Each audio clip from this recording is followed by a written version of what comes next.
rero ntabwo wahamagara umuntu buri weekend ngo mama ngo wumve yuko nawe uzavira bizarangirira aho.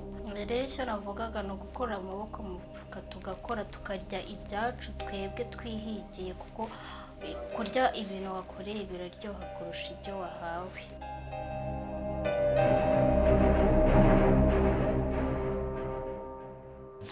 Hello ladies and gentlemen, twongeye kubasuhuza mwe mukurikira Abeza Media TV. Nkuko mubibona uyu munsi tubafite umutumirwa, yatangira yibwira abadukurikiye. Nakoze kunyakira ku Abeza Media TV, amazina ni Nzayisenga Abiyete. Akazina keza. Uyu munsi tugiye kuganira ku nkondo z'iyi minsi cyangwa se z'iki gihe. Ese wowe ubona gute ikintu gituma abakobwa se cyangwa n'abahungu bakomeje gutandukana umunsi ku munsi? Ikintu gituma abakobwa cyangwa abahungu b'ino minsi bakomeje gutandukana harimo iraha cyangwa kutanyurwa. Kutanyurwa n'uwo uri we cyangwa n'uwo ufite. Ni ukuvuga ngo ukunda umuntu, ari akenshi urukundo ruriho ni ugukunda umuntu ufite icyo umukurikiyeho, mubarana ni imibare, ni inkondo z'imibare. Ni ukuvuga ngo niba hari umujene uba ugukunda ariko wenda kubera ko nta mafaranga afite akavuga wapfuriya ntabwo namwemera, ukamuta mu bigori. niko ukamuta mu bigori.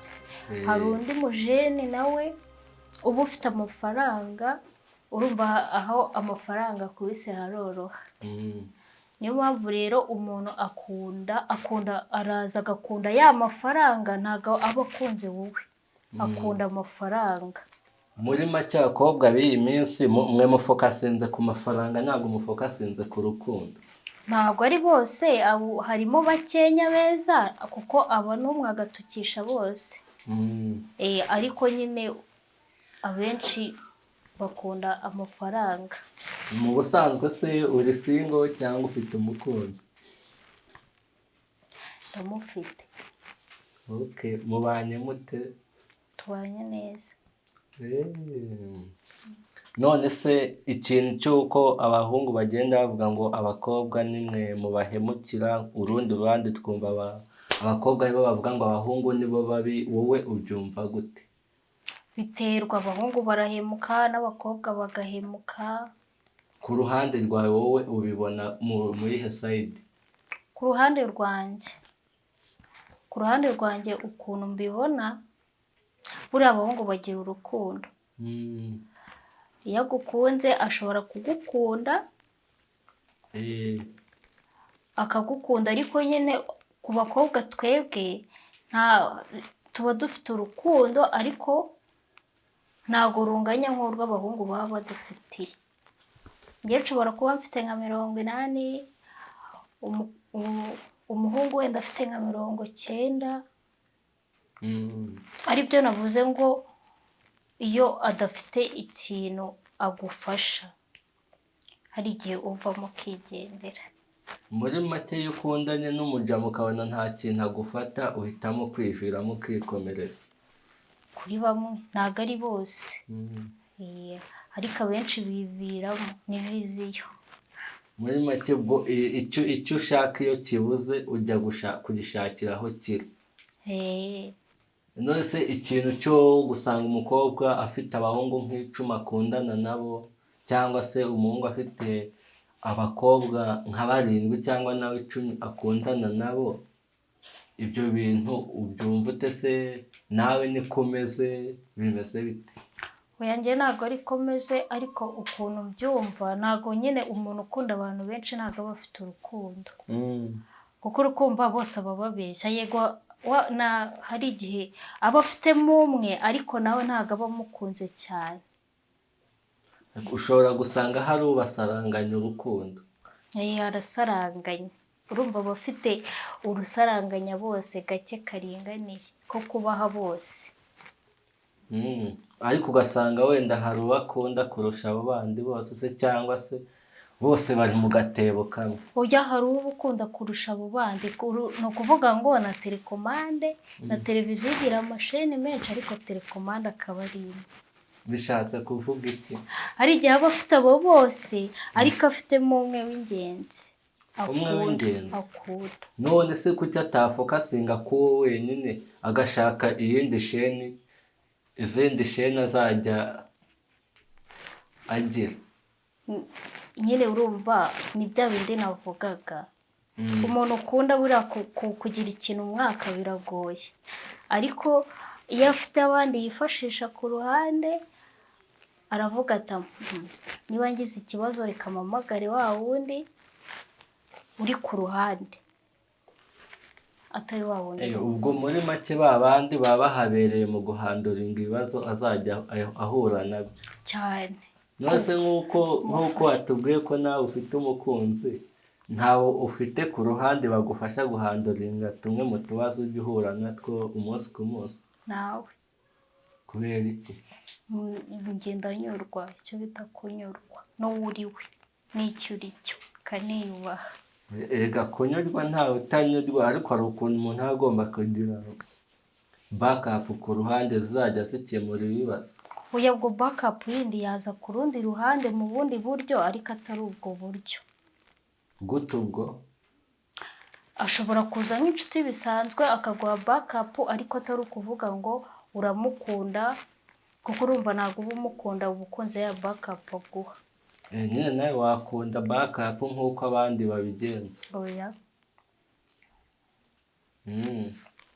None se sibyo? Ni iyihe nama wagira abakobwa se cyangwa abahungu bari muri iyo kategori bakunze kubeshya abakobwa benshi se cyangwa abahungu benshi? Ni iyihe nama wagira abo bantu bakabireka se cyangwa bakabivamo burundu? Inama nabyira abakobwa cyangwa abahungu, cyane cyane abakobwa dukwiye gukora tukarya ibyacu twavunikiye, tukareka kurya iby'abandi bavunikiye, kuko nyine uba wifuza ko wowe watera imbere ukazamuka, ari nako wabyifuriza mugenzi wawe akagera aho aba, akagera n'aho agera nawe agatera imbere akazamuka. Kuko urumva niba ngize ikibazo nkamuhamagara nkamubwira ati mpereza 10,000 ngize ikibazo, kandi nawe ibyo 10,000 ushobora gusanga ari byo yari afite byonyine, ariko kubera ko azi ko umukunda akaba arabiguhaye, kandi nawe wasanga yaragiye no kuburara buriya abahungu namwe murirarira ukavuga ati ubwo ari sheri wanjye reka nyamuhe ndemera mburare ariko mpfira urukundo. Ubwo se abo bantu baracyabaho? Babaho cyane, babaho cyane. Ukaburara kugira ngo ukomeze usigasire urwo rukundo? Bivunikira umwana ukunda. Ko numva bikaze. Ntabwo biba byoroshye. Ntabwo biba byoroshye kabisa. Rero icyo navugaga ni ugukora amaboko mu mufuka tugakora tukarya ibyacu twebwe twihigiye, kuko kurya ibintu wakoreye biraryoha kurusha ibyo wahawe.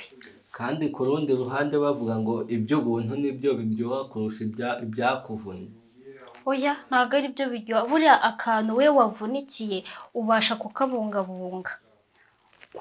kukabungabunga ukamenya uko ugatwara, ukamenya n'uko wakabyaza uwundi musaruro w'ikindi kintu runaka, ariko ikintu hawe uhita ukirya ako kanya kuko kiba kije muri ako kanya, kuba ati ejo nzongera mpamagare bongere bampe ikindi.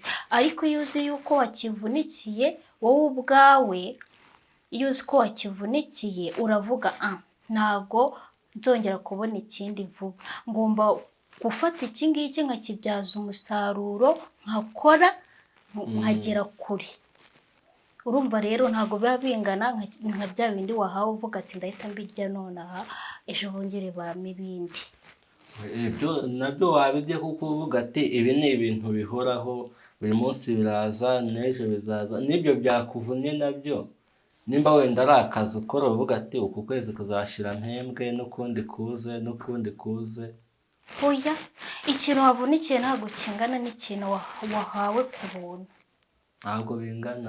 buriya ikintu wavunikiye wowe wavunitse ushaka ugiha agaciro kurenza cya kindi wahawe ku buntu, kubera ko ibintu by'ubuntu niba uyu munsi mvuze ati bamaye ibihumbi 10 by'ubuntu tayari ako kanya uhita ubibarira ukavuga ati ndahita njya kubiguramo iki, ariko kita kinashira. Ariko niba uvuze ati wenda muri uku kwezi nzahembwa ibihumbi 40, urabara ukavuga ati ibihumbi 40 ejo n'ejo bundi bashobora kunyirukana mu kazi, nkaba ari byo byabyaye inyungu muri gihe cyagiye uzaba wicaye ku kazi wakavuyemo, ukazaza ubona udukoresho tumwe na tumwe abakobwa bagenda bakenera se cyangwa abajeni, ukabasha kuba watwigurira utagiye gusaba ku ruhande.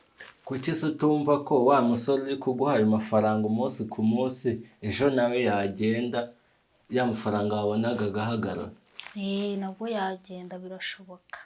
Kuki se yo nyine utayarondereza cyangwa se ukayakoresha neza nawe nk'uko uba upangira uwo mushahara wawe ati isaha n'isaha banyirukana, kuki ayo mafaranga nawe utayaha agaciro ngo uyakoreshe neza? Reka ntabwo wayarondereza, kubera yuko uba uvuga ati nagenda nzashaka uwundi uma ayandi. Muri make gahunda ni huguha. Ubwo ni impanguhe. Buri kintu kigira igiciro cyacyo, ni ukuvuga ngo ntabwo wahamagara umuntu urumva ntabwo yaba ari mama wawe cyangwa papa wawe nibo batumenyera buri kimwe nta inyishyu. Rero ntabwo wahamagara umuntu buri weekend ngo mama ngo wumve yuko nawe uzavira bizarangirira aho. Muri make ni huguha. Okay.